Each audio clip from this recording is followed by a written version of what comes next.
समितियां कैसी है? तो विधानमंडल की अस्थायी समितियां, देखिए, पहला अस्थायी समिति, स्टैंडिंग कमेटी,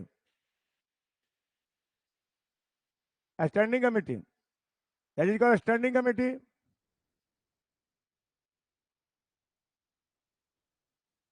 जैसे संसद की अस्थायी समिति में क्या होती है? लोक लेखा समिति, लोक लेखा समिति लिखिए, लोक लेखा समिति, पीएससी, प्राकलन समिति, प्राकलन समिति, प्राकलन समिति, सार्वजनिक उपक्रम समिति, सार्वजनिक उपक्रम समिति,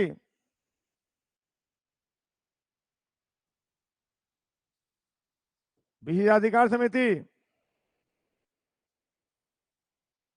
विशेषाधिकार समिति,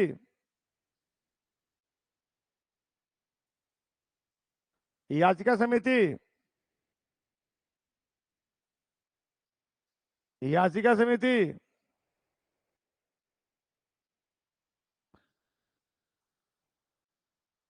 आदिनाथ विधान समिति,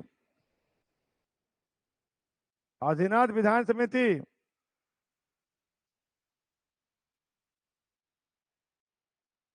कार्य मंत्रणा समिति, कार्य मंत्रणा समिति, कार्य मंत्रणा समिति, नियम समिति, नियम समिति इत्यादि प्रमुख अस्थायी समितियां हैं।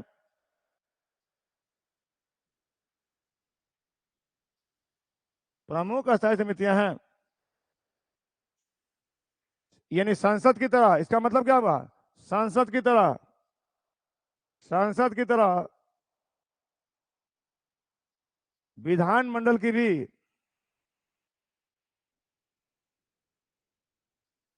भी अस्थायी समितियों का नेतृत्व है, अस्थायी समितियां होती हैं। संसद में यही है, लोक लेखा समिति, पीएससी, प्राकलन समिति, सार्वजनिक उपक्रम या लोक उपक्रम समिति। ये संसद की तरह विधानमंडल की भी अस्थायी समितियां, लोक लेखा समिति, प्राकलन समिति, उपक्रम, सार्वजनिक उपक्रम समिति, विशेषाधिकार समिति, याचिका समिति, अधीनस्थ विधान समिति, कार्य मंत्रणा समिति, नियम समिति आदि प्रमुख समितियां हैं। और अलग अलग राज्यों की विधानमंडलों में, अलग अलग स्टेट में, अलग अलग स्टेट में, अलग अलग स्टेट में, राज्य में संख्या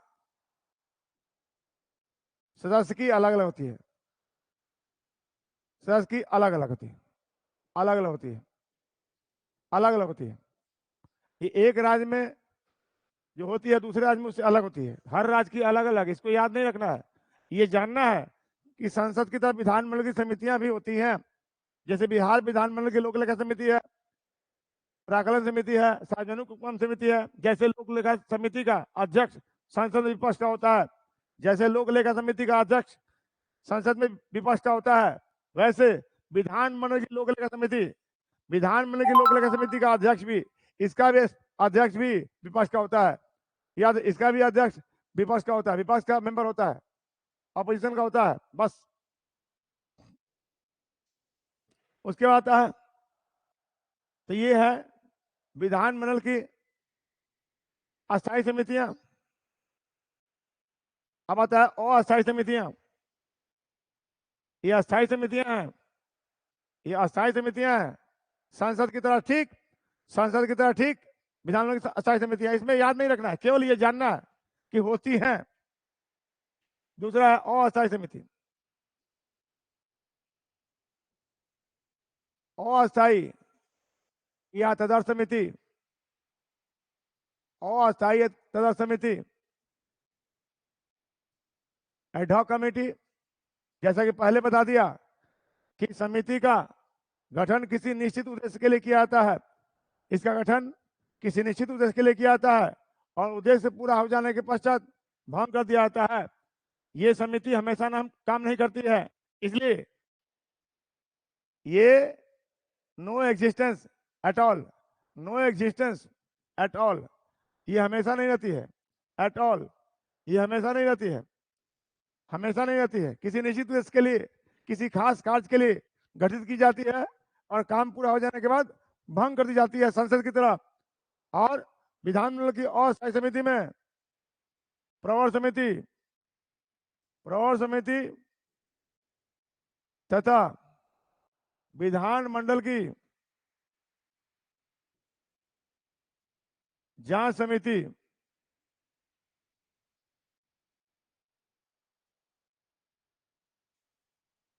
अस्थायी समिति की तरह कार्य करती हैं, अस्थायी समिति हैं।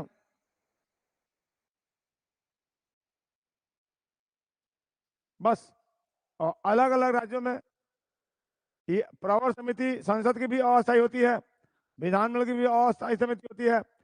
अलग अलग राज्यों में, अलग अलग स्टेट्स में इसकी संख्या अलग अलग होगी, अलग अलग स्टेट्स में, अलग अलग राज्य में संख्या अलग अलग होगी, सदस्यों की संख्या संख्या अलग अलग, संख्या अलग अलग होगी, बस अलग अलग होगी। किसी भी राज्य में दूसरे राज्य की तुलना में कम या ज्यादा हो सकती है, किसी सभी राज्य में बराबर संख्या नहीं हो सकती है, इसलिए अलग अलग स्टेट में सदस्यों की संख्या क्या होगी, अलग अलग। तो ये संसद की तरह विधानमंडल की समितियां भी होती हैं, स्थायी और अस्थायी। हो गया, बस इतना ही याद रखना है। तो विधानमंडल की चर्चा समाप्त। अब हम लोग चर्चा करेंगे राज्य की न्यायपालिका की। राज्य की न्यायपालिका, राज्य की न्यायपालिका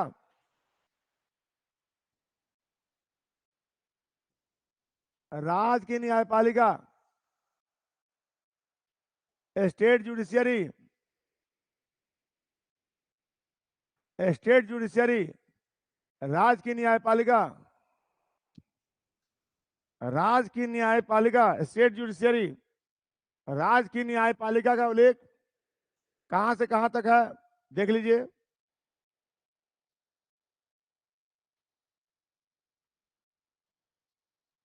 2014 से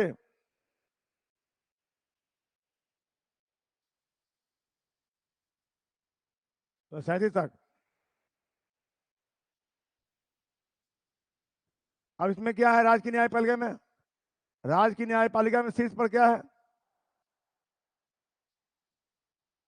उच्च न्यायालय है,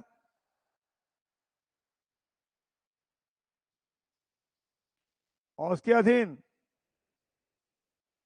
अधीनस्थ न्यायालय है, अधीनस्थ न्यायालय। पहले हो गया हाई कोर्ट, हाई कोर्ट हो गया,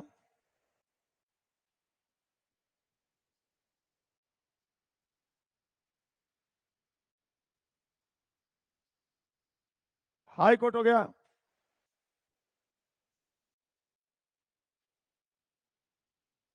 हाई कोर्ट हो गया, हाई कोर्ट ऊपर हो गया और लोअर कोर्ट नीचे हो गया। तो राज्य की न्याय शीर्ष पर हो गया, शीर्ष पर हो गया क्या, शीर्ष पर उच्च न्यायालय हो गया, उसके नीचे क्या हो गया, उसके अधीन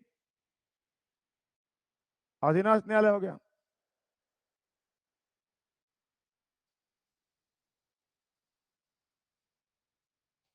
उच्च न्यायालय का उल्लेख, उच्च न्यायालय का उल्लेख अनुच्छेद 2014 से 231 तक है, जबकि अधीनस्थ न्यायालय का उल्लेख 2033 से 237 तक है। इसका मतलब क्या हुआ, राज्य की न्यायपालिका के शीर्ष पर हाई कोर्ट है, उसके नीचे अधीनस्थ न्यायालय है। तो सबसे पहले हम लोग चर्चा करेंगे किसका, सबसे पहले हम चर्चा करेंगे उच्च न्यायालय की। राज्य के, राज्य की न्यायपालिका के शीर्ष पर उच्च न्यायालय है, उच्च न्यायालय हाई कोर्ट है, उच्च न्यायालय हाई कोर्ट है, और उच्च न्यायालय के अधीन अधीनस्थ न्यायालय है। अगर देश की न्यायपालिका की बात करें तो संपूर्ण देश की न्यायपालिका का सोपान ऐसे बनेगा, संपूर्ण देश का सबसे ऊपर सुप्रीम कोर्ट, उसके नीचे हाई कोर्ट, सबसे नीचे लोअर कोर्ट। ये होगा देश का, ये हुआ राज्य का, और राज्य का हो गया स्टेट का।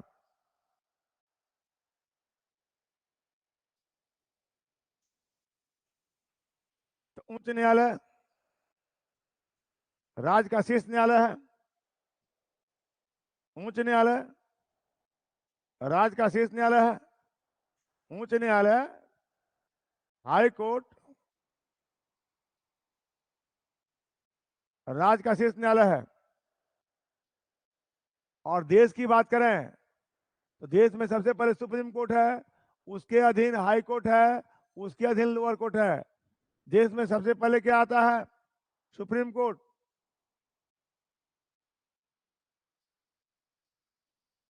उसके अधीन हाई कोर्ट, और हाई कोर्ट के अधीन लोअर कोर्ट। इसका मतलब हाई कोर्ट राज्य का है और सुप्रीम कोर्ट संघ का है। तो राज्य स्तर पर उच्च न्यायालय राज्य का शीर्ष न्यायालय है। और उच्च न्यायालय का उल्लेख अनुच्छेद 214 से 231 तक है। उच्च न्यायालय का उल्लेख कहां से कहां तक है? 2014 से 231 तक। तो उच्च न्यायालय राज्य का शीर्ष न्यायालय है। इसका मतलब उच्च न्यायालय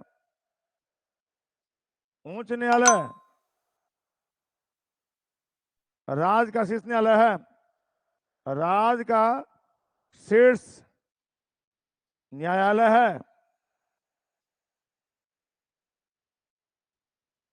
राज्य का उच्च न्यायालय राज्य का शीर्ष न्यायालय है। देख लीजिए, राज्य का शीर्ष न्यायालय है कौन? उच्च न्यायालय। उसके अधीन, इसके अंडर में अधीनस्थ न्यायालय लोअर कोर्ट है। अधीनस्थ मतलब लोअर कोर्ट, इसको सबऑर्डिनेट कोर्ट भी कहते हैं। लोअर कोर्ट या सबऑर्डिनेट कोर्ट उच्च न्यायालय के अधीन अधीनस्थ न्यायालय है। लेकिन सबसे पहले हम लोग चर्चा करेंगे किसका? उच्च न्यायालय का। तो उच्च न्यायालय राज्य का शीर्ष न्यायालय, लिख लीजिएगा, उच्च न्यायालय राज्य का शीर्ष न्यायालय है। उच्च न्यायालय राज्य का शीर्ष न्यायालय है, जिसकी चर्चा भाग 6 में अनुच्छेद 214 से 231 तक है। जिसकी चर्चा कहां से कहां तक है? अनुच्छेद 214 से कहां तक है? 231 तक है। हो गया? क्लियर हुआ? उच्च न्यायालय राज्य का शीर्ष न्यायालय है, उसके अधीन अधीनस्थ न्यायालय है। तो राज्य उच्च न्यायालय राज्य का शीर्ष न्यायालय है। आगे बढ़े। अनुच्छेद 214 में कहा गया है, अनुच्छेद 214 में कहा गया है, कहा गया है कि प्रत्येक राज्य के लिए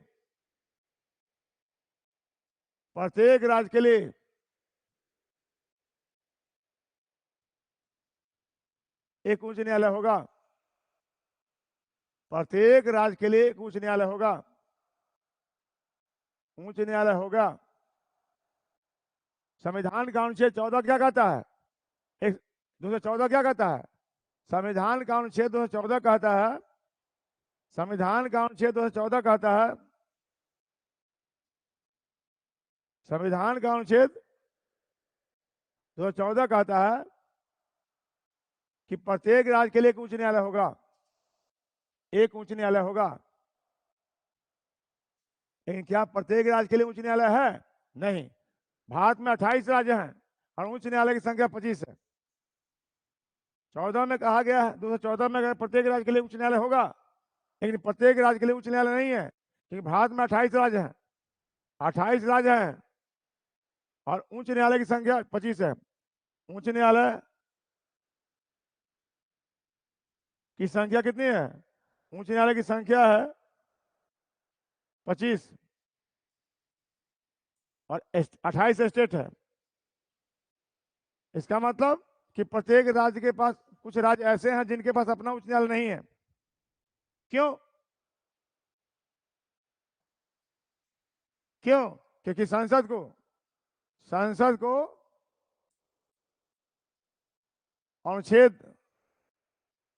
231 के तहत, संसद को अनुच्छेद 231 के तहत, अनुच्छेद 231 के तहत दो या दो से अधिक राज्यों के लिए, दो या दो से अधिक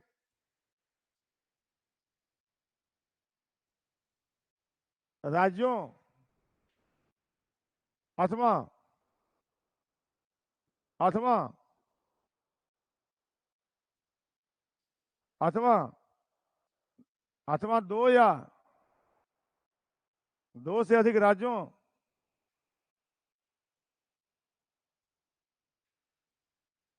एवं केंद्र शासित प्रदेशों के लिए, केंद्र शासित प्रदेशों के लिए, केंद्र शासित प्रदेशों के लिए, प्रदेशों के लिए, प्रदेशों के लिए एक ही उच्च न्यायालय, एक ही उच्च न्यायालय, एक ही उच्च न्यायालय,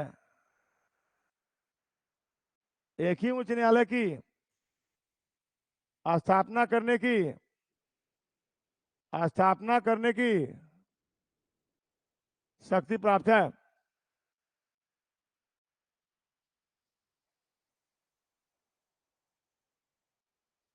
क्या कहा गया है 231 में कि संसद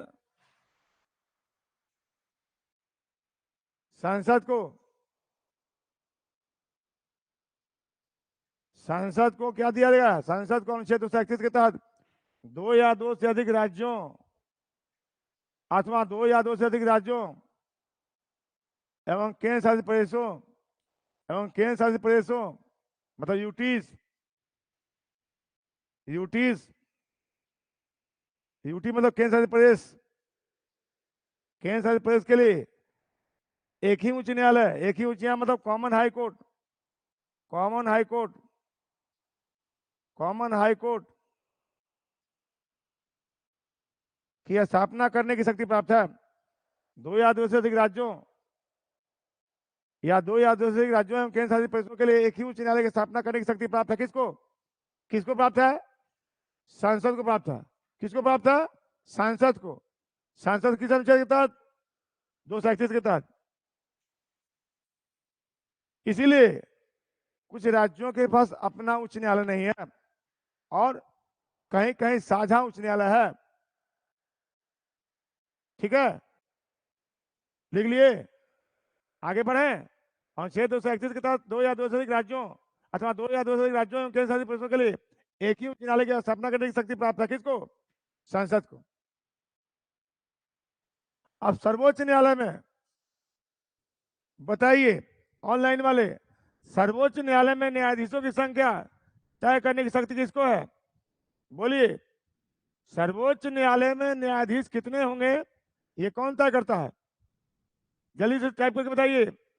सर्वोच्च न्यायालय में मुख्य न्यायाधीश के अलावा कितने न्यायाधीश होंगे ये कौन तय करता है? जल्दी से टाइप करके बताइए, जल्दी से टाइप करके बताइए।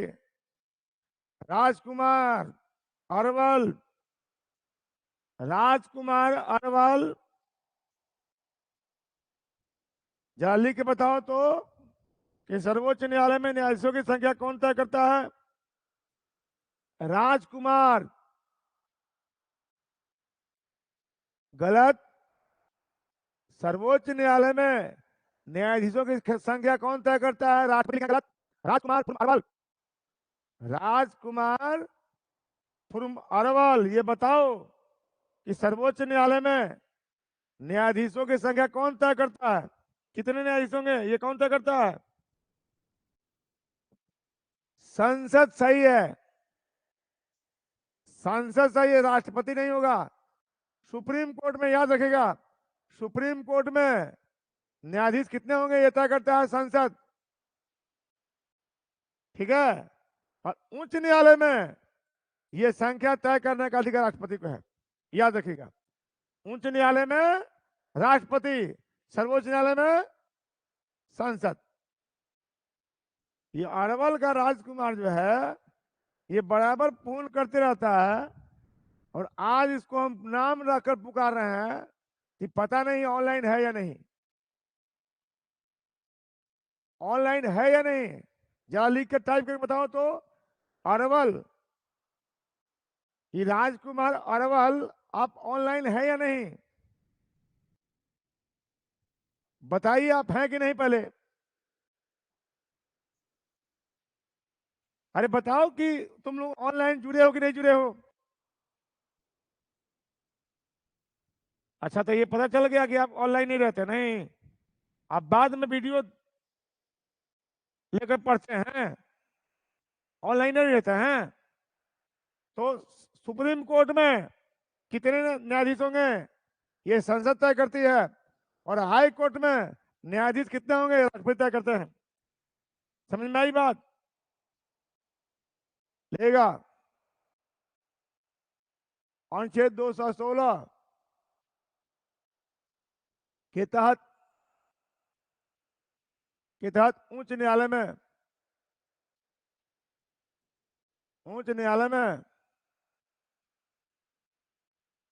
मुख्य न्यायाधीश मुख्य न्यायाधीश मुख्य न्यायाधीश के अलावे अन्य उतने अन्य उतने अन्य उतने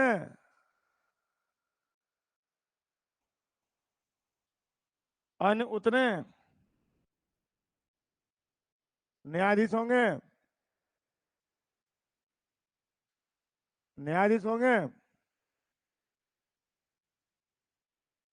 जितना कि समय समय पर राष्ट्रपति निर्धारित करेंगे। राष्ट्रपति राष्ट्रपति प्रेसिडेंट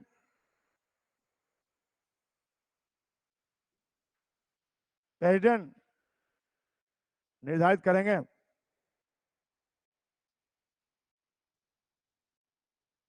इसका मतलब क्या हुआ? हाई कोर्ट में जजों की संख्या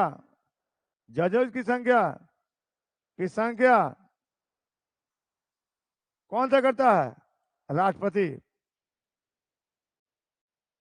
तय करता है। और सुप्रीम कोर्ट में सांसद। यही अंतर है। तो मुख्य न्यायाधीश के अलावा कितने न्यायाधीश होंगे? हाई कोर्ट में ये संख्या तय करने का अधिकार किसको? राष्ट्रपति को। और सुप्रीम कोर्ट में संसद को। और वर्तमान में कितने उच्च न्यायालय हैं? वर्तमान में 25 उच्च न्यायालय हैं।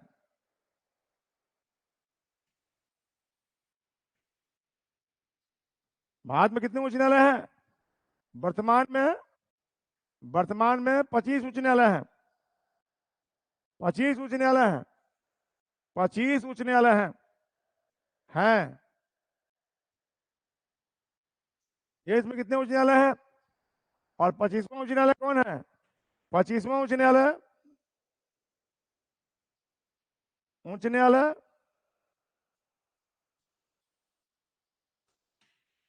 आंध्र प्रदेश का अमरावती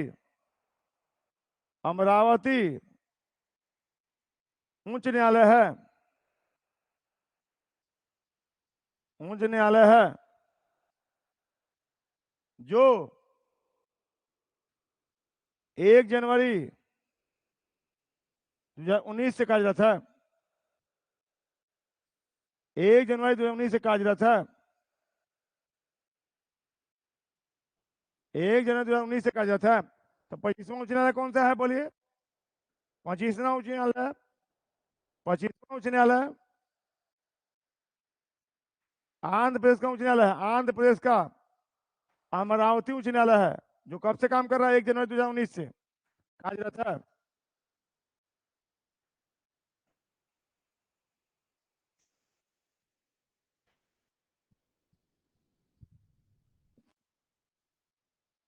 किस सेशन में नहीं, आप लिख रहे हैं, आप लिख ही रहे हैं कि किस सेशन में नहीं, आप देख लीजिए। आगे वही लिखने जा रहे हैं।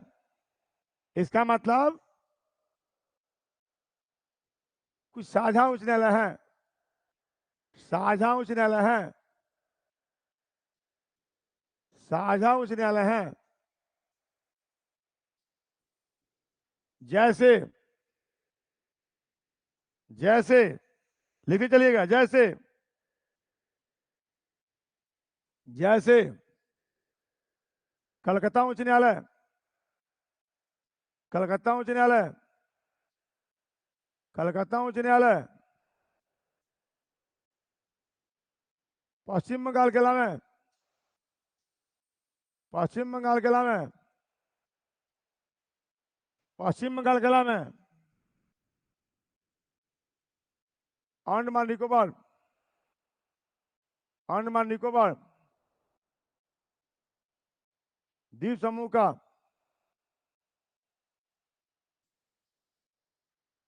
भी उच्च न्यायालय है।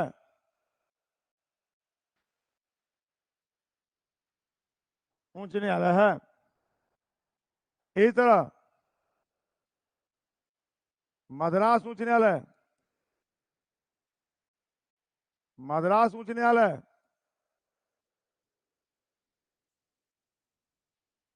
तमिलनाडु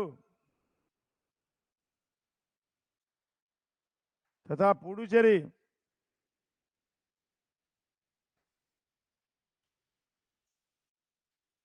पुडुचेरी, इसी तरह एर्नाकुलम उच्च न्यायालय,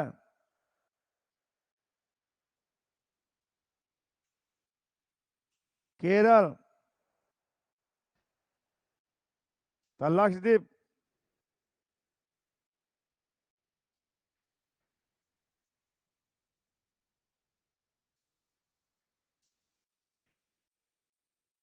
बंबई उच्च न्यायालय,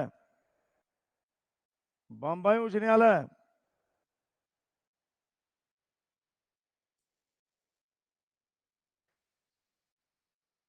महाराष्ट्र, गोवा,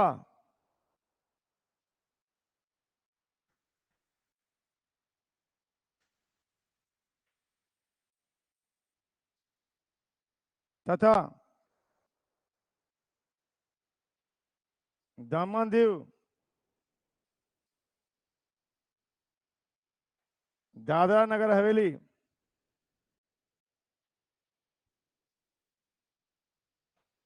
हवेली,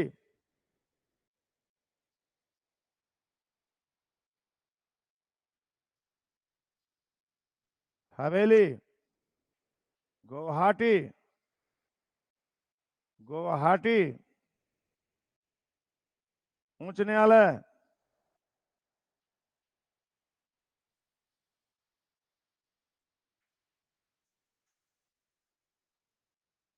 उच्च न्यायालय, असम, अरुणाचल प्रदेश,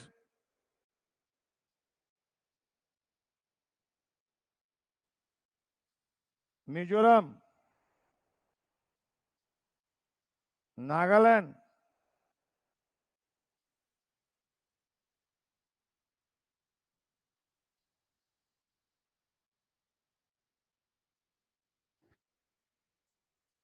चंडीगढ़ उच्च न्यायालय, चंडीगढ़ उच्च न्यायालय,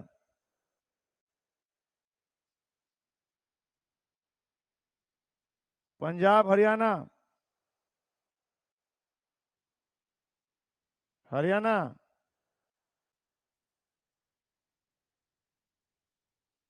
तथा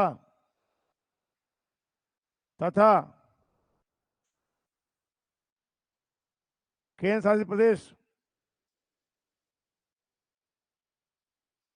चंडीगढ़,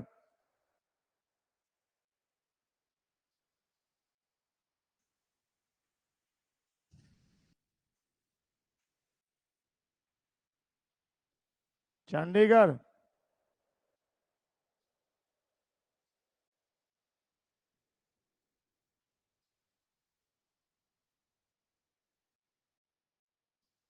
का साझा,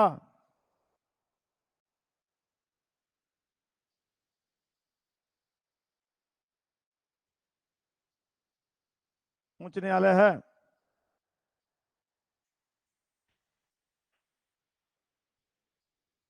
कलकत्ता उच्च न्यायालय, पश्चिम बंगाल कला में अंडमान निकोबार समूह का भी उच्च न्यायालय है। इस तरह मद्रास उच्च न्यायालय तमिलनाडु तथा पुडुचेरी, एर्नाकुलम उच्च न्यायालय केरल तथा लक्षद्वीप, बम्बई उच्च न्यायालय महाराष्ट्र गोवा तथा दमन दीव दादरा नगर हवेली, गुवाहाटी उच्च न्यायालय असम अरुणाचल प्रदेश मिजोरम नागालैंड,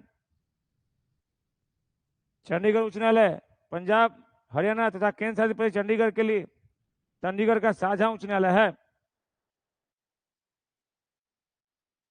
अब देखिए किसके पास नहीं है। यहां देखिए राज्य में गोवा हुआ, इसके पास नहीं है। दूसरा यहां देखिए पंजाब हरियाणा दो राज्य हैं, इसका एक ही उच्च न्यायालय है, दोनों का एक साझा उच्च न्यायालय है। एक तरह अब चले जाइए गुवाहाटी उच्च न्यायालय असम के अलावा, असम के अलावा अरुणाचल का भी नहीं है अपना, मिजोरम का भी नहीं है अपना, नागालैंड का भी नहीं है। इसका मतलब साझा उच्च न्यायालय है।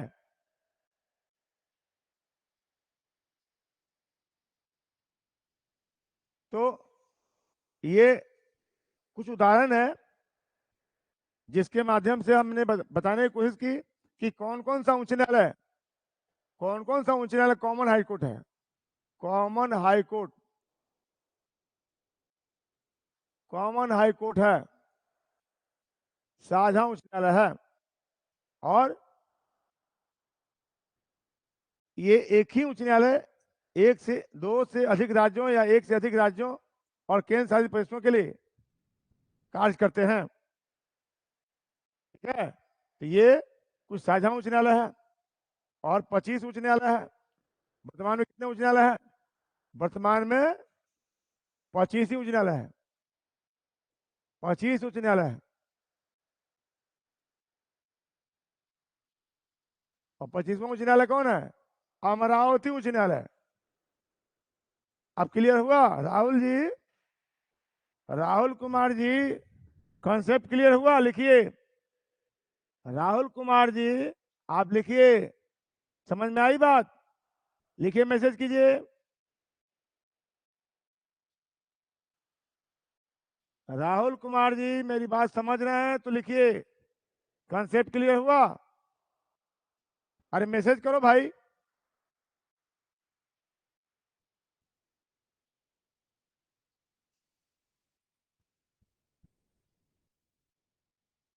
यस सर, चलिए, बहुत अच्छी बात है, बात समझ में आ गई। साझा उच्च न्यायालय है, साझा उच्च न्यायालय मतलब एक से अधिक राज्यों के लिए उच्च न्यायालय, common high court.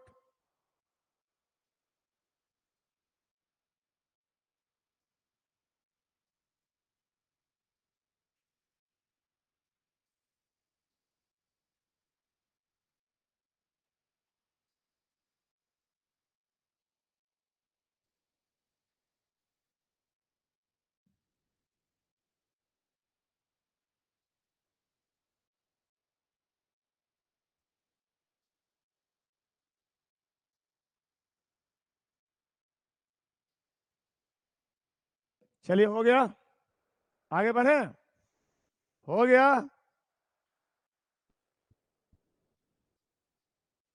Rahul Kumar, हाँ सर, चलिए ओके।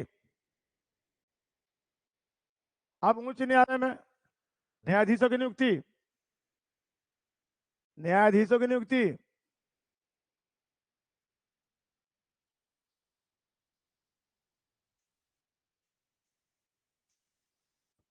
न्यायाधीशों की नियुक्ति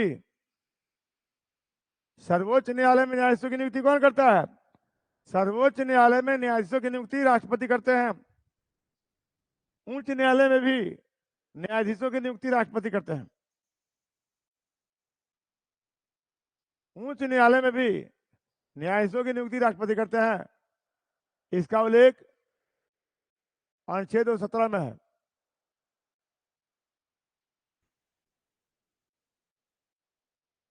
अनुच्छेद 217 में कहा गया है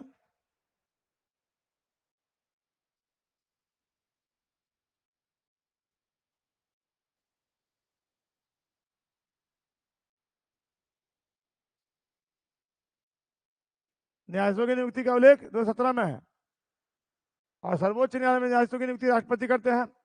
उच्च न्यायालय में भी न्यायाधीशों की नियुक्ति राष्ट्रपति करते हैं। उच्च न्यायालय के मुख्य न्यायाधीश, उच्च न्यायालय के मुख्य न्यायाधीश chief justice of high court, chief justice of high court की नियुक्ति के समय, चीफ जस्टिस की नियुक्ति के समय राष्ट्रपति नियुक्ति राष्ट्रपति करते हैं। कौन करता है? राष्ट्रपति करते हैं। और चीफ जस्टिस की नियुक्ति करते समय राष्ट्रपति सर्वोच्च न्यायालय के मुख्य न्यायाधीश और राज्यपाल की राय से, राज्य के राज्यपाल से राय लेते हैं। तो उच्च न्यायालय लिखिएगा, उच्च न्यायालय के न्यायाधीशों, उच्च न्यायालय के न्यायाधीशों की नियुक्ति, न्यायाधीशों की नियुक्ति नियुक्ति राष्ट्रपति द्वारा की जाती है। राष्ट्रपति द्वारा की जाती है, की जाती है। सर्वोच्च न्यायालय में भी राष्ट्रपति करते हैं, सर्वोच्च न्यायालय में भी राष्ट्रपति करते हैं। अब देखिए, उच्च न्यायालय में मुख्य न्यायाधीश होते हैं, अन्य न्यायाधीश होते हैं। उच्च न्यायालय के मुख्य न्यायाधीश की नियुक्ति करते समय, उच्च न्यायालय में जो मुख्य न्यायाधीश है उसकी नियुक्ति में राष्ट्रपति सलाह लेते हैं। किससे सलाह लेते हैं? CGI, chief justice of India और राज्यपाल से, गवर्नर से। तो मुख्य न्यायाधीश की नियुक्ति में राष्ट्रपति सलाह लेते हैं। सर्वोच्च न्यायालय के मुख्य न्यायाधीश, सर्वोच्च न्यायालय के सीजीआई और राज्य के राज्यपाल, राज्यपाल के राज्य के राज्यपाल से। ठीक, जब मुख्य न्यायाधीश की नियुक्ति होती है तो राष्ट्रपति सलाह लेता है। किससे? सर्वोच्च न्यायालय के मुख्य न्यायाधीश और राज्य के राज्यपाल से। और जब अन्य न्यायाधीश की नियुक्ति करते हैं, अन्य की नियुक्ति करते हैं, अन्य न्यायाधीश की नियुक्ति करते हैं तो सलाह लेता है। किससे? सीजीआई से, चीफ जस्टिस ऑफ इंडिया से, राज्यपाल से, राज्य के राज्यपाल से और उच्च न्यायालय के मुख्य न्यायाधीश से, उच्च न्यायालय के मुख्य न्यायाधीश से।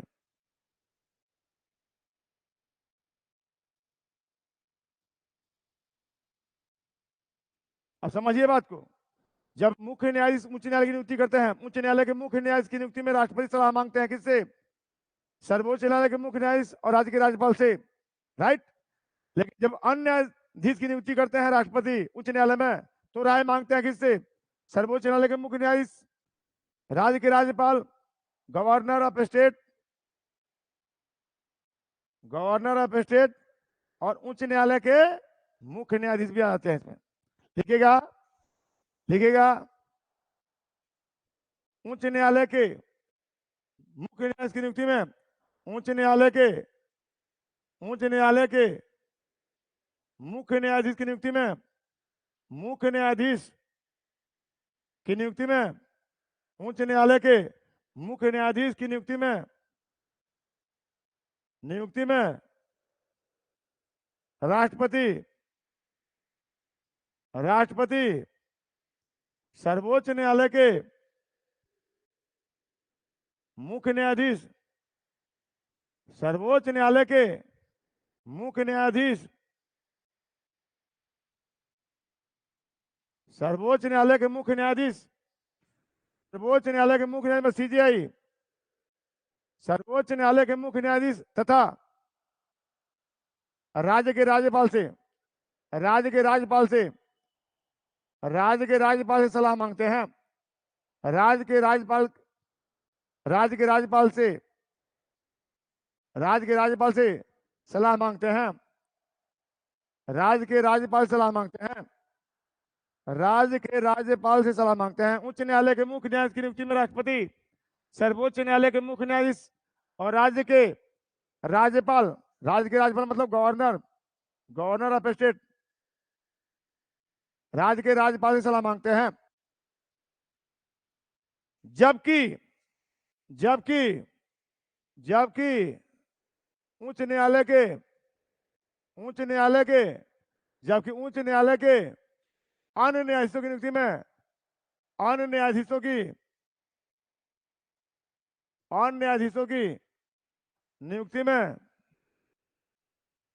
नियुक्ति में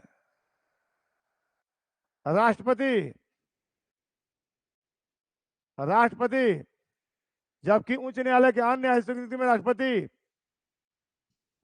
नियुक्ति में राष्ट्रपति, सर्वोच्च न्यायालय के मुख्य न्यायाधीश सीजीआई, सर्वोच्च न्यायालय के मुख्य न्यायाधीश सीजीआई, सर्वोच्च न्यायालय के मुख्य न्यायाधीश सीजीआई, राज्य के राज्यपाल, गवर्नर, राज्य के राज्यपाल, सीजीआई, सर्वोच्च न्यायालय के मुख्य न्यायाधीश, राज्य के राज्यपाल के अलावे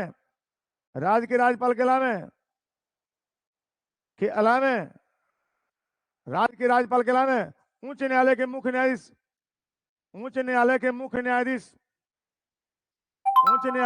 न्यायाधीश से भी सलाह लेते हैं। उच्च न्यायालय के मुख्य न्यायाधीश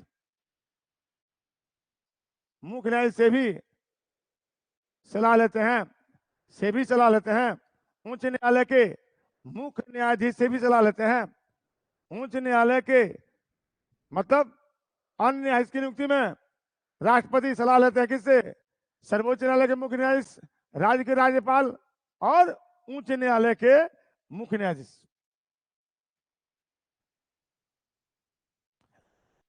लेकिन वास्तव में जानते हैं यह सलाह देता कौन है? यह नाम तय कौन करता है? कोलिजियम। यह नाम तय करता है कोलिजियम।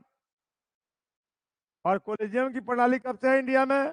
बताइए, कोलिजियम सिस्टम कब से है? कोलिजियम प्रणाली कब से है? टाइप करके बताइए, कोलिजियम प्रणाली कब से है? जरा बताइए तो, कोलिजियम प्रणाली कब से है? टाइप कीजिए, कोलिजियम सिस्टम कब से है?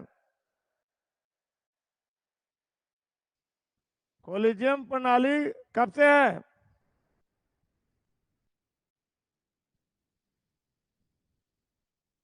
नहीं बताया कोई।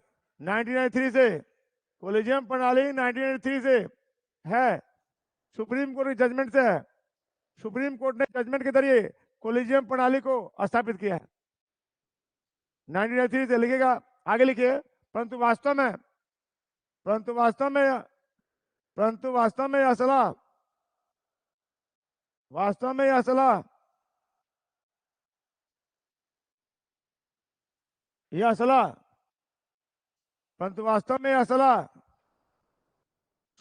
सर्वोच्च न्यायालय के मुख्य न्यायाधीश, सीजीआई, सर्वोच्च न्यायालय के मुख्य न्यायाधीश की अध्यक्षता में गठित कोलिजियम द्वारा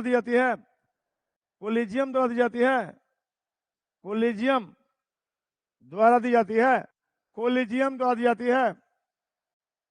सीजीआई की अध्यक्षता में कोलिजियम द्वारा दी जाती है। और कोलिजियम प्रणाली कब से है? भारत में कोलिजियम प्रणाली 1993 से है। और ये कोलिजियम की प्रणाली जो सलाह है वो सलाह नहीं है, सलाह सहमति है। सलाह को मानना पड़ेगा। सलाह नहीं है, सलाह सहमति है। ये कोलिजियम प्रणाली 93 से है और यही सलाह सहमति के रूप में होती है। और अब ये सारा अधिकार कोलिजियम के पास आ गया है। मैंने आपको बताया था सुप्रीम कोर्ट के समय कि 99th अमेंडमेंट के जरिए 99th अमेंडमेंट 2014 द्वारा कोलिजियम को खत्म करके एनजेसी का प्रस्ताव किया गया था। एनजेसी एनजेसी का प्रस्ताव किया नेशनल जुडिशियल अपॉइंटमेंट कमीशन, यानी राष्ट्रीय न्यायिक नियुक्ति आयोग गठित करने का प्रावधान था, लेकिन सुप्रीम कोर्ट ने अक्टूबर 2015 में 5 जजों की संविधान पीठ द्वारा एनजेसी को और 99th अमेंडमेंट को असंवैधानिक करार दिया और पुनः कोलिजियम प्रणाली को जिंदा कर दिया। इसका मतलब क्या हुआ? इसका मतलब कोलिजियम प्रणाली, कोलिजियम सिस्टम ही सुप्रीम कोर्ट और हाई कोर्ट में जजों की नियुक्ति के लिए नाम तय करती है। कोलिजियम का हेड चीफ जस्टिस, कोलिजियम का हेड कौन होता है? Chief justice of India. और कोलिजियम प्रणाली संविधान में नहीं है, सुप्रीम कोर्ट के आदेश में है। सुप्रीम कोर्ट ने 1993 में सेकेंड जजेस केस में कोलिजियम को एस्टैब्लिश किया। 93 से कोलिजियम है, इसका संविधान में कोई उल्लेख नहीं है। तो वास्तव में यह सलाह कोलिजियम देती है जो मुख्य न्यायाधीश की अध्यक्षता में होती है, और यह सलाह नहीं है, यह सलाह सहमति है।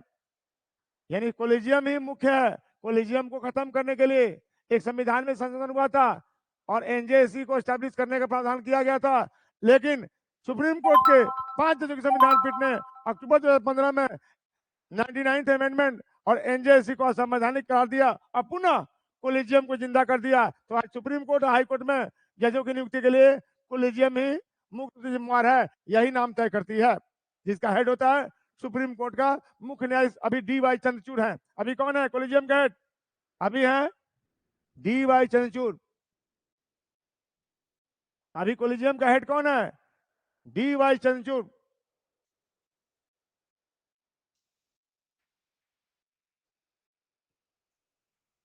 अब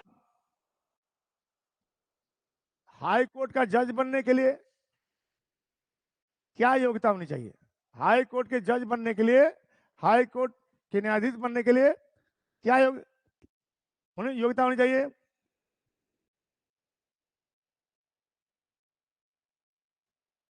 तो न्यायाधीश पहले तो योग्यता है, न्यायाधीश पद हेतु योग्यता है, यानी उच्च न्यायालय के न्यायाधीश बनने के लिए क्या योग्यता होनी चाहिए?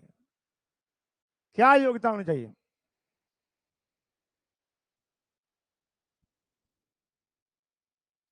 तो न्यायाधीश पद हेतु योग्यता है, तो न्यायाधीश पद योग्यता क्या होनी चाहिए? योग्यताओं का उल्लेख अनुच्छेद 17 खंड 2 में है। और क्या योग्यता होनी चाहिए? पहली योग्यता भाग को, वह भाग को, पहली योग्यता भाग को। दूसरी योग्यता वह कम से कम 10 वर्षों तक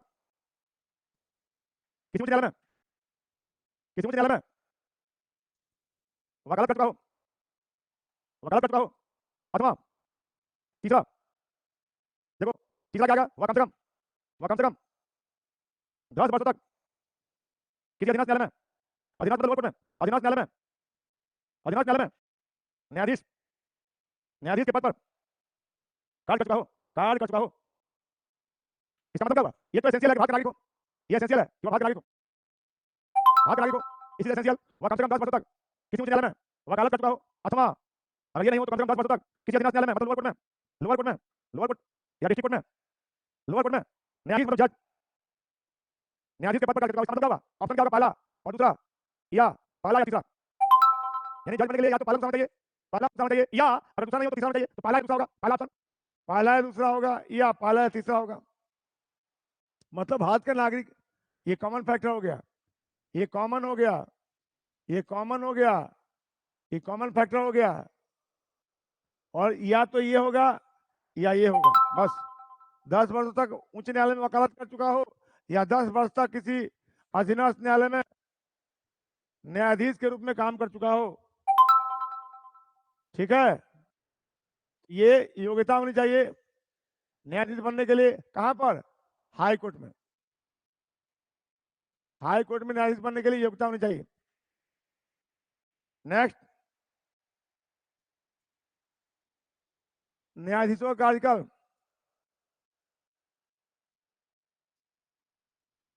न्यायाधीशों का कार्यकाल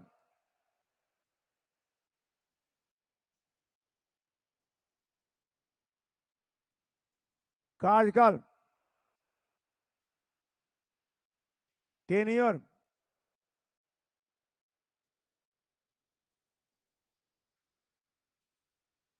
कार्यकाल का उल्लेख अनुच्छेद 217 के खंड 1 में,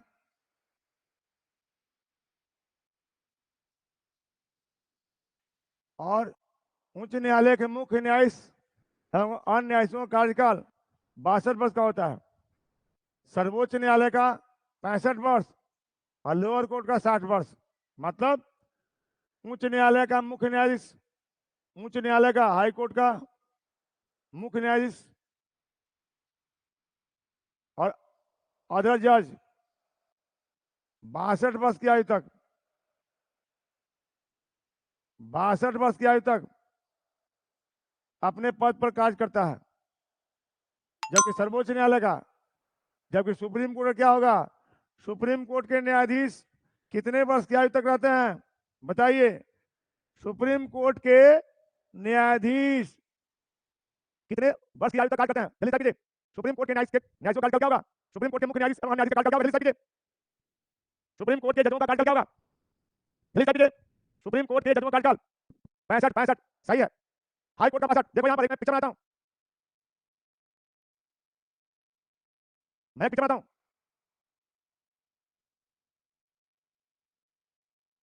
ये देखो, ये सुप्रीम कोर्ट है, ये हाई कोर्ट है, ये लोअर कोर्ट है।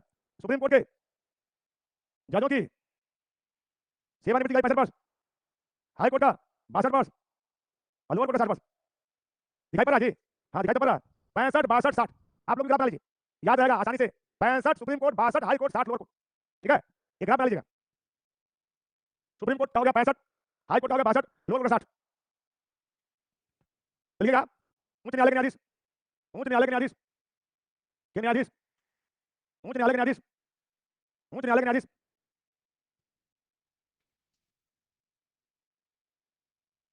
मुख्य न्यायाधीश, न्यायाधीश, मुख्य न्यायाधीश, न्यायाधीश, मुख्य न्यायाधीश एवं अन्य दोनों बराबर, अन्य न्यायाधीश 62 वर्ष की आयु तक, 62 वर्ष की आयु तक की आयु तक, 62 वर्ष की आयु तक अपने पद पर कार्य करते हैं, अपने पद पर कार्य करते हैं, पर कार्य करते हैं। 62 वर्ष की आयु तक अपने पद पर कार्य करते हैं। उच्च न्यायालय के मुख्य न्यायाधीश एवं न्यायाधीश 62 वर्ष की आयु तक, 62 वर्ष की आयु तक अपने पद पर कार्य करते हैं। 62 वर्ष की आयु तक अपने पद पर कार्य करते हैं। कार्यकाल से पहले भी, कार्यकाल से पहले भी, कार्यकाल से पहले भी, राष्ट्रपति को इस्तीफा देकर, कार्यकाल से पहले भी राष्ट्रपति को इस्तीफा देकर, कार्यकाल से पहले भी राष्ट्रपति को इस्तीफा देकर, कार्यकाल से पहले भी राष्ट्रपति को इस्तीफा देकर अपना पद, राष्ट्रपति को इस्तीफा देकर, इस्तीफा देकर, इस्तीफा देकर अपना पद त्याग सकते हैं। कार्यकाल से पहले भी राष्ट्रपति को इस्तीफा देकर अपना पद त्याग सकते हैं, अपना पद त्याग सकते हैं। सुप्रीम कोर्ट के न्यायाधीश भी राष्ट्रपति को इस्तीफा देते हैं, हाई कोर्ट के न्यायाधीश भी राष्ट्रपति को इस्तीफा देते हैं। अब एक चीज और है कि इसको बना लीजिएगा आप लोग, ठीक है? ये पिरामिड नुमा स्ट्रक्चर बना लीजिएगा, याद रखिएगा। Supreme court 65, high court 62, lower court 60। इसके अलावा आपको पता है कि साबित आचार अथवा क्षमता के आधार पर सुप्रीम कोर्ट के जज को हटाया जा सकता है। सुप्रीम कोर्ट के जज को संसदीय महाभियोग द्वारा हटाया जा सकता है, और अब तक सुप्रीम कोर्ट के इतिहास में 2 बार प्रयास हुआ है, दोनों बार प्रयास फेल हो गया है। हाई कोर्ट के जजों को भी साबित का आचार, साबित का आचार का मतलब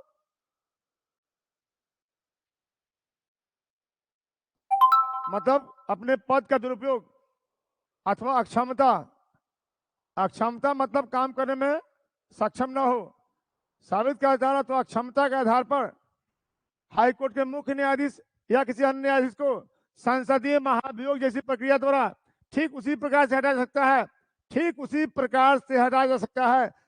संसदीय महाभियोग जैसी प्रक्रिया द्वारा, संसदीय महाभियोग जैसी प्रक्रिया द्वारा ठीक उसी प्रकार से हटाया जा सकता है जिस प्रकार से सुप्रीम कोर्ट के जज को हटाने का प्रावधान है। सुप्रीम कोर्ट के जज को जिस तरह से हटाया जाता है, हाई कोर्ट के जजों को भी साबित का आचार अथवा क्षमता के आधार पर हटाया जा सकता है। इसका मतलब आपको पता है कि सुप्रीम कोर्ट के जज के ऊपर आरोप लगता है तो उसके लिए एक निश्चित प्रक्रिया है, उसी प्रक्रिया के तहत हाई कोर्ट के जज को भी हटाया जा सकता है। लिखिएगा, लिखिएगा आगे। इसके अलावा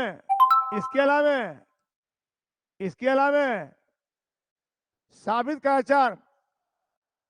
का आचार अथवा क्षमता के आधार पर, इसके अलावा साबित का आचार मतलब कदाचार का आरोप सिद्ध हो जाए, पद के दुरुपयोग का आरोप सिद्ध हो जाए, साबित का आचार अथवा क्षमता के आधार पर, अथवा क्षमता के आधार पर, अथवा क्षमता के आधार पर, साबित का आचार अथवा क्षमता के आधार पर।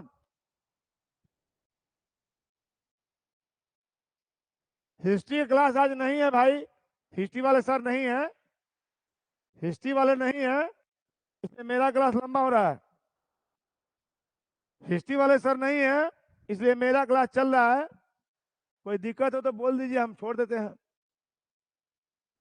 कोई दिक्कत अगर हो तो हम बंद करते हैं क्लास। आज हिस्ट्री का नहीं होगा क्या? आज नहीं है। विकास आनंद जी, अगर कोई दिक्कत हो तो बोल दीजिएगा, हम बंद कर देंगे। दिक्कत है? नहीं है तो हम पढ़ा सकते हैं, बोलिए। अगर वो आज नहीं उपलब्ध है तो पढ़ा सकते हैं, कोई दिक्कत नहीं ना है।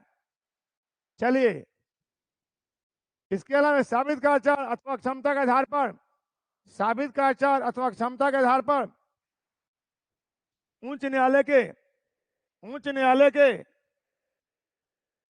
उच्च न्यायालय के उच्च न्यायालय के मुख्य न्यायाधीश, उच्च न्यायालय के मुख्य न्यायाधीश, उच्च न्यायालय के मुख्य न्यायाधीश, मुख्य न्यायाधीश, मुख्य न्यायाधीश अथवा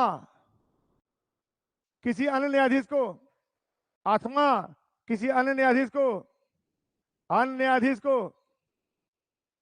अन्य न्यायाधीश को संसदीय महाभियोग, संसदीय महाभियोग, संसदीय महाभियोग,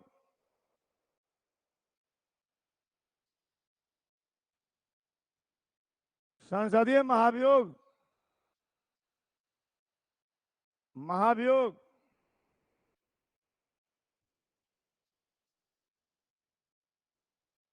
संसदीय महाभियोग,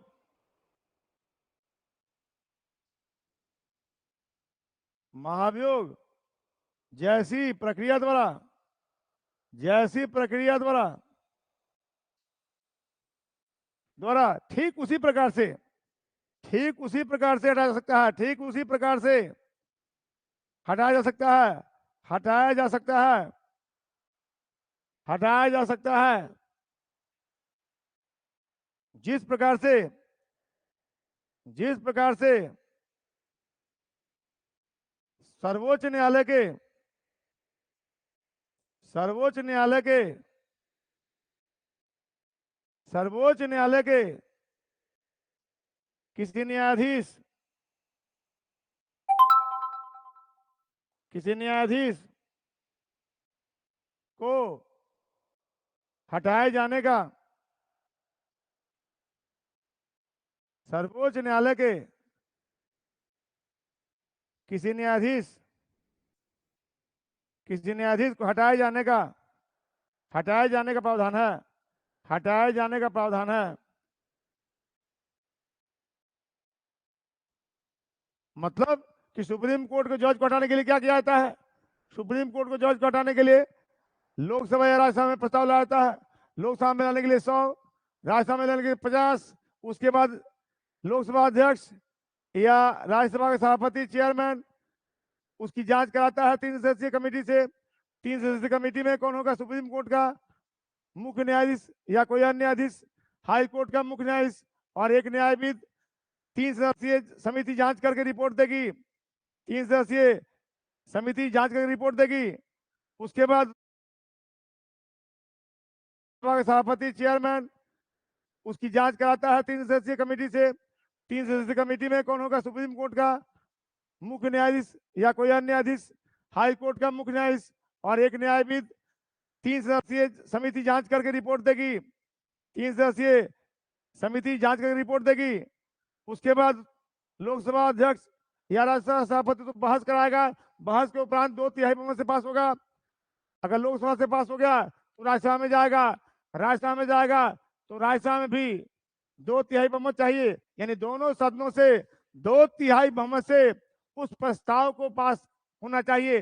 फिर राष्ट्रपति हस्ताक्षर करके उस न्यायाधीश को हटा सकते हैं। तो जिस प्रकार सुप्रीम कोर्ट के जज को हटाने के लिए प्रक्रिया है, लोकसभा में लाना हो तो 100, राज्यसभा में लाना हो तो 50, उसके बाद 3 सदस्यीय कमेटी जांच करेगी।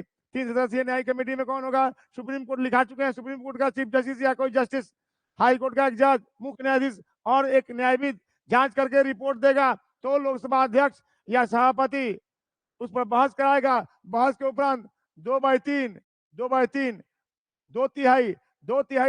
से दोनों सदनों से पारित होना चाहिए। उसके बाद राष्ट्रपति हस्ताक्षर करके उसको हटा सकते हैं। और हाईकोर्ट के इतिहास में एक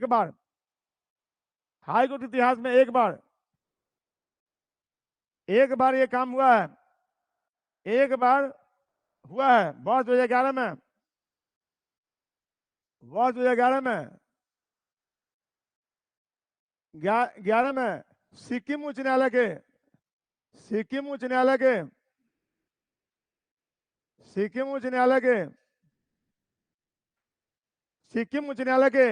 तत्कालीन मुख्य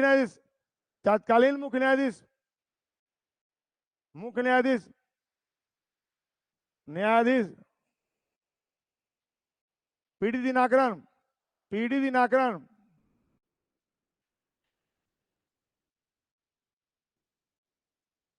तथा कलकत्ता उच्च न्यायालय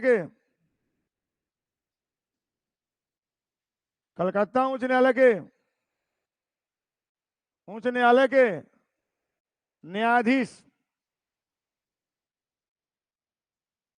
न्यायाधीश सौमित्र सेन के विरुद्ध, नाम था सौमित्र सेन के विरुद्ध राज्यसभा में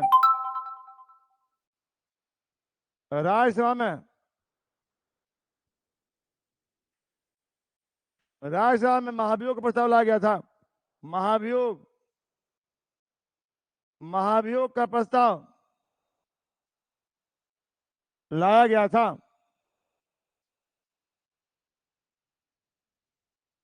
देखो अब तक हाई कोर्ट के इतिहास में वर्ष 2011 में 2 जज कौन? सिक्किम उच्च न्यायालय के तत्कालीन मुख्य न्यायाधीश पीडी दिनाकरन और कलकत्ता उच्च न्यायालय के सौमित्र सेन के विरुद्ध राज्यसभा में महाभियोग जैसा प्रस्ताव लाया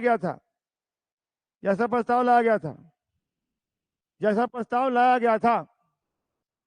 किसके विरुद्ध? सिक्किम उच्च न्यायालय के तत्कालीन मुख्य न्यायाधीश पीडी दिनाकरन तथा कलकत्ता उच्च न्यायालय के न्यायाधीश सौमित्र सेन के विरुद्ध राज्यसभा में महाभियोग का प्रस्ताव लाया गया था। मतलब महाभियोग जैसा प्रस्ताव लाया गया था। इसमें से आगे लिखिए, इसमें से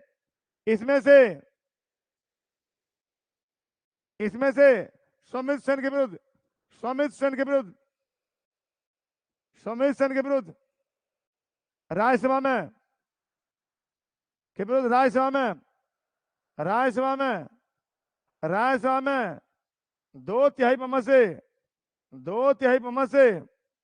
राज्यसभा में 2/3 बहुमत से जब प्रस्ताव पारित हो गया,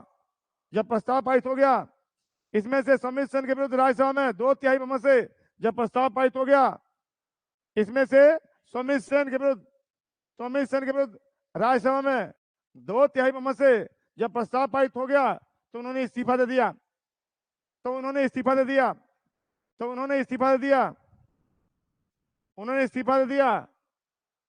इसमें से सौमित्र सेन के विरुद्ध राज्यसभा में 2/3 बहुमत से जब प्रस्ताव पारित हो गया, तो उन्होंने इस्तीफा दे दिया। जबकि पीडी दिनाकरन ने प्रस्ताव पारित होने से पहले ही इस्तीफा दे दिया। जबकि पीडी दिनाकरन ने प्रस्ताव पारित होने से पहले ही इस्तीफा दे दिया। जबकि पीडी दिनाकरन ने प्रस्ताव पहले ही इस्तीफा दे दिया। जबकि पीडी दिनाकरन ने प्रस्ताव पारित होने से पहले ही इस्तीफा दे दिया। जिसके बाद प्रक्रिया, महाभियोग की प्रक्रिया समाप्त कर दी गई। जिसके बाद महाभियोग की प्रक्रिया समाप्त कर दी गई। जिसके बाद महाभियोग की प्रक्रिया समाप्त कर दी गई। जिसके बाद महाभियोग की प्रक्रिया समाप्त कर दी गई। ये काम हुआ 2013 में, प्रस्ताव आया 11 में, अब प्रक्रिया पूरी 13 में हुई। प्रक्रिया पूरी हुई 13 में, प्रस्ताव आया राज्यसभा में कब? 2011 में। और प्रक्रिया हुई, प्रक्रिया पूरी हुई 13 में शुरू हुई, राज्यसभा में पास हो गया। इस्तीफा दिया एक आदमी ने, एक आदमी इस्तीफा देने से पहले ही, एक आदमी ने प्रस्ताव पास होने के पहले ही इस्तीफा दिया डर से। हो गया। कोई दिक्कत? आगे बढ़े, आगे बढ़े, बोलिए, आगे बढ़ा जाए। कोई दिक्कत हो तो लिखिएगा, कोई दिक्कत हो तो आप लिखिएगा प्लीज। कोई दिक्कत नहीं ना? आगे बढ़े ना।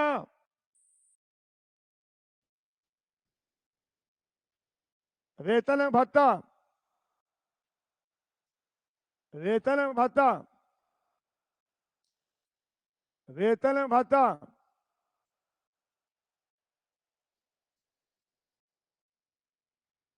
अनुच्छेद 221 में है वेतन भत्तों का उल्लेख, अनुच्छेद 221 में है।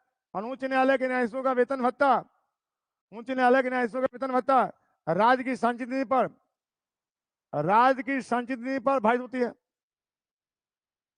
राज्य की संचित निधि पर भारित होता है, प्रभावित होता है, जिसके लिए कोई मतदान नहीं होता है। और इनको पेंशन मिलता है, पेंशन मिलता है संघ से, वेतन मिलता है राज्य से,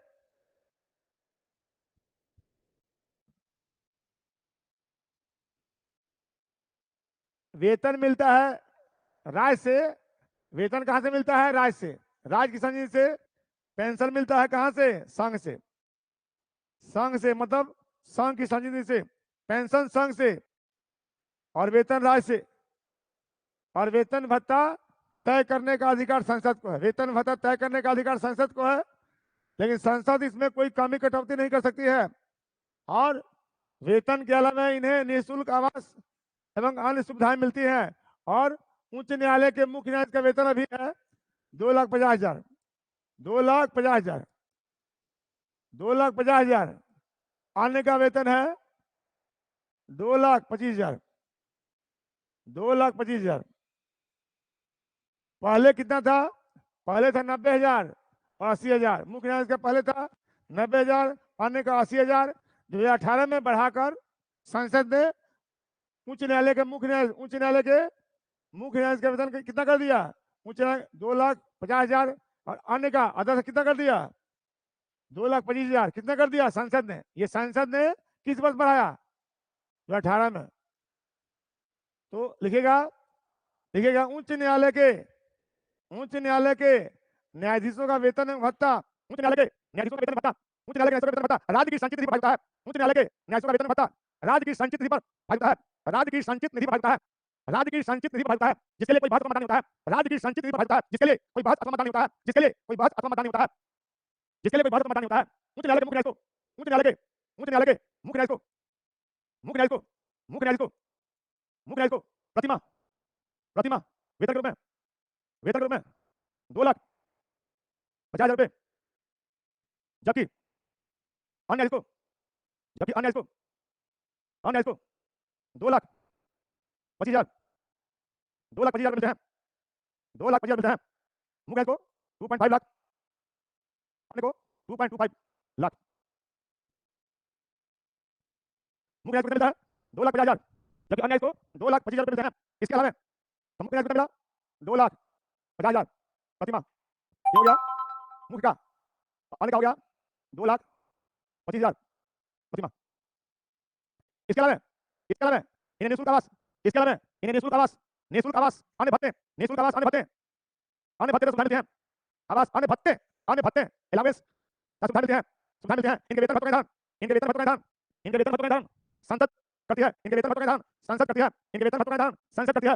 इनके वेतन भत्तों का निर्धारण संसद करती है। परंतु संसद परंतु संसद परंतु संसद परंतु संसद सेवा काल के दौरान परंतु संसद सेवा काल के दौरान सेवा काल के दौरान इसमें कोई कमी इसमें कोई कमी इसमें कोई कमी या कटौती इसमें कोई कमी या कटौती नहीं कर सकती है इसमें कोई कमी या कटौती नहीं कर सकती है कमी या कटौती नहीं कर सकती है कमी या कटौती नहीं कर सकती है कमी या कटौती नहीं कर सकती है सेवानिवृत्ति के पश्चात सेवानिवृत्ति के पश्चात सेवानिवृत्ति रिटायरमेंट सेवानिवृत्ति मतलब रिटायरमेंट रिटायरमेंट के पश्चात इन्हें पेंशन प्राप्त है सेवानिवृत्ति के पश्चात इन्हें पेंशन प्राप्त है इन्हें पेंशन प्राप्त है पेंशन प्राप्त है पेंशन प्राप्त है जो संघ की संचित प्राप्त है जो संघ की संचित प्राप्त है संघ की संचित प्राप्त है संघ की संचित प्राप्त है संघ की संचित निधि प्राप्त है या पेंशन वेतन का आधा होता है या पेंशन वेतन का आधा होता है या पेंशन वेतन का आधा होता है पहले उच्च न्यायालय के पहले उच्च न्यायालय के उच्च न्यायालय के मुख्य न्यायाधीश को मुख्य न्यायाधीश को मुख्य न्यायाधीश को प्रतिमा 90,000 रुपये जबकि अन्य न्यायाधीश को अन्य न्यायाधीश को अन्य न्यायाधीश को 80,000 रुपये मिलते थे संसद ने वर्ष 2018 में संसद वर्ष 2018 में इसमें विधि करके करके मुख्य न्यायाधीश के लिए मुख्य न्यायाधीश के मुख्य न्यायाधीश के लिए मुख्य न्यायाधीश के लिए 2,50,000 रुपये प्रतिमा तथा न्यायाधीश के लिए न्यायाधीश के लिए 2,25,000 रुपये प्रतिमा कर दिया प्रतिमा कर दिया कभी 18 में कितने की संसद ने अंत में शपथ हो गया मुख्य को लिखित कर दिया 2 लाख कर दिया आगे के लिए 2,25,000 कर दिया अंत में शपथ अंत में आता है शपथ मुख्य के लिए 2,50,000 के लिए 2,25,000 कर दिया संसद ने अंत में शपथ शपथ ओथ शपथ कब लेगा 1919 में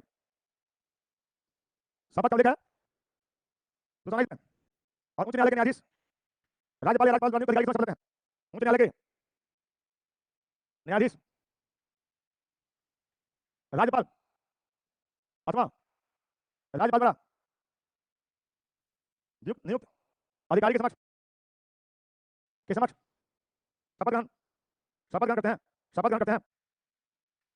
होता क्या है कि वास्तव में क्या होता है कि राज्यपाल सिर्फ मुख्य न्यायाधीश को जाता है वास्तव में क्या होता है वास्तव में क्या करते हैं वास्तव में राज्यपाल सिर्फ मुख्य न्यायाधीश वही समझ जाते हैं अन्य न्यायाधीश को शपथ राज्यपाल की ओर से मुख्य न्यायाधीश जाते हैं मतलब क्या हुआ इसका मतलब हुआ कि शपथ दिलाने का अधिकार राज्यपाल को है लेकिन राज्यपाल क्या करते हैं राज्यपाल सिर्फ मुख्य न्यायाधीश को शपथ दिलाते हैं अन्य न्यायाधीश को शपथ दिलाने का अपना अधिकार ट्रांसफर करते हैं किसको उच्च न्यायालय के मुख्य न्यायाधीश को क्वेश्चन पूछेगा यहाँ पर कि उच्च न्यायालय के न्यायाधीशों को शपथ दिलाता है क्या हो जाएगा राज्यपाल हो जाएगा अगर क्वेश्चन ये बोला जाए अगर क्वेश्चन ऐसे पूछे कि व्यवहार में अन्य पूछे अन्य न्यायाधीश को कौन शपथ दिलाता है अन्य न्यायाधीश को शपथ दिलाने का अधिकार राज्यपाल ट्रांसफर करता है किसको अन्य न्यायाधीश को व्यवहार में या वास्तव में अन्य न्यायाधीश को शपथ दिलाने का अपना अधिकार ट्रांसफर करता है किसको उच्च न्यायालय का मुख्य न्यायाधीश व्यवहार में होता क्या है व्यवहार में राज्यपाल अन्य न्यायाधीश को शपथ दिलाने का अपना अधिकार देता है किसको उच्च न्यायालय के मुख्य न्यायाधीश को जनरली ऐसा होता है लेकिन बिहार में अभी बिहार के राज्यपाल ने अभी क्या किया है बिहार के राज्यपाल राजेंद्र विश्वनाथ आर्लेकर ने उच्च न्यायालय के अन्य न्यायाधीश को भी शपथ दिलाया है अपने राजभवन में शपथ दिलाया है लेकिन ऐसा होता नहीं है सिर्फ राज्यपाल मुख्य न्यायाधीश को शपथ दिलाता है अन्य न्यायाधीश को शपथ दिलाने का अपना अधिकार देता है किसको उच्च न्यायालय के मुख्य न्यायाधीश को इसलिए क्वेश्चन पूछेगा उच्च न्यायालय के न्यायाधीशों को शपथ कौन दिलाता है तो राज्यपाल हो जाएगा गवर्नर हो जाएगा लेकिन अगर पूछा कि व्यवहार में अन्य को कौन समझ जाता है तो व्यवहार में अन्य को समझाने का अधिकार राज्यपाल देता है किसको उच्च न्यायालय के मुख्य न्यायाधीश को नोट पढ़ लीजिए पहला और 622 के तहत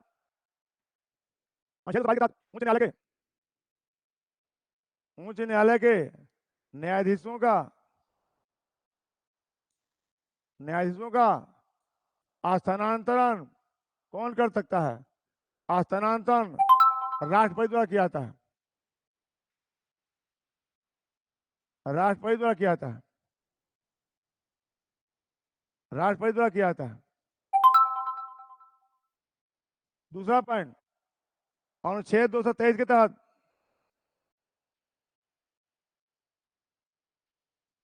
अनुच्छेद 223 के तहत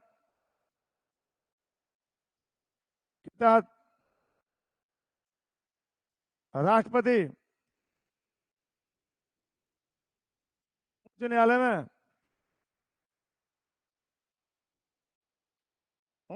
में कार्यकारी मुख्य न्यायाधीश कार्यकारी मुख्य न्यायाधीश कार्यकारी मुख्य न्यायाधीश की नियुक्ति कब करते हैं? जब मुख्य न्यायाधीश की का पद खाली हो। जब मुख्य न्यायाधीश का पद खाली हो तो कार्यकारी मुख्य न्यायाधीश की नियुक्ति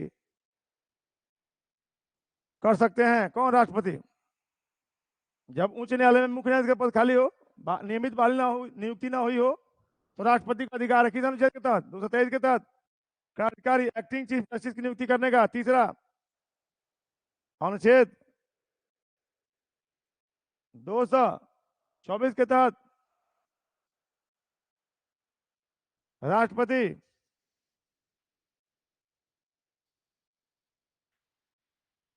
उच्च न्यायालय में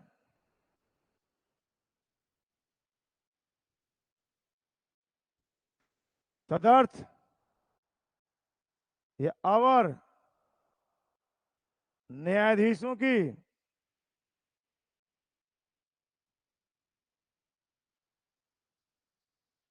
नियुक्ति कर सकते हैं।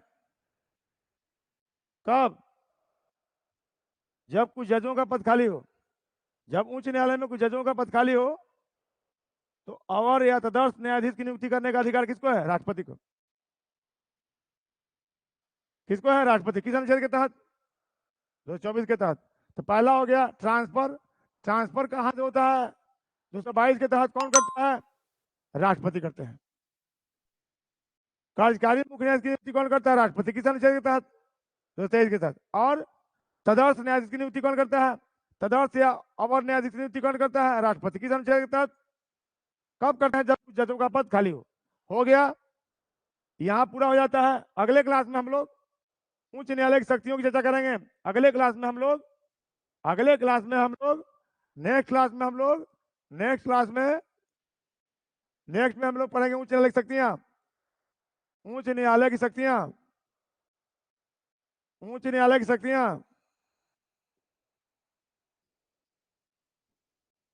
उच्च न्यायालय के बाद लोअर कोर्ट हो जाएगा, फिर स्थानीय निकाय हो जाएगा। चलिए मिलते हैं अगले क्लास में। अगले क्लास में मिलते हैं उच्च न्यायालय की शक्तियां। यहाँ शुरू करते हैं उच्च न्यायालय की शक्तियां अगले क्लास में। धन्यवाद।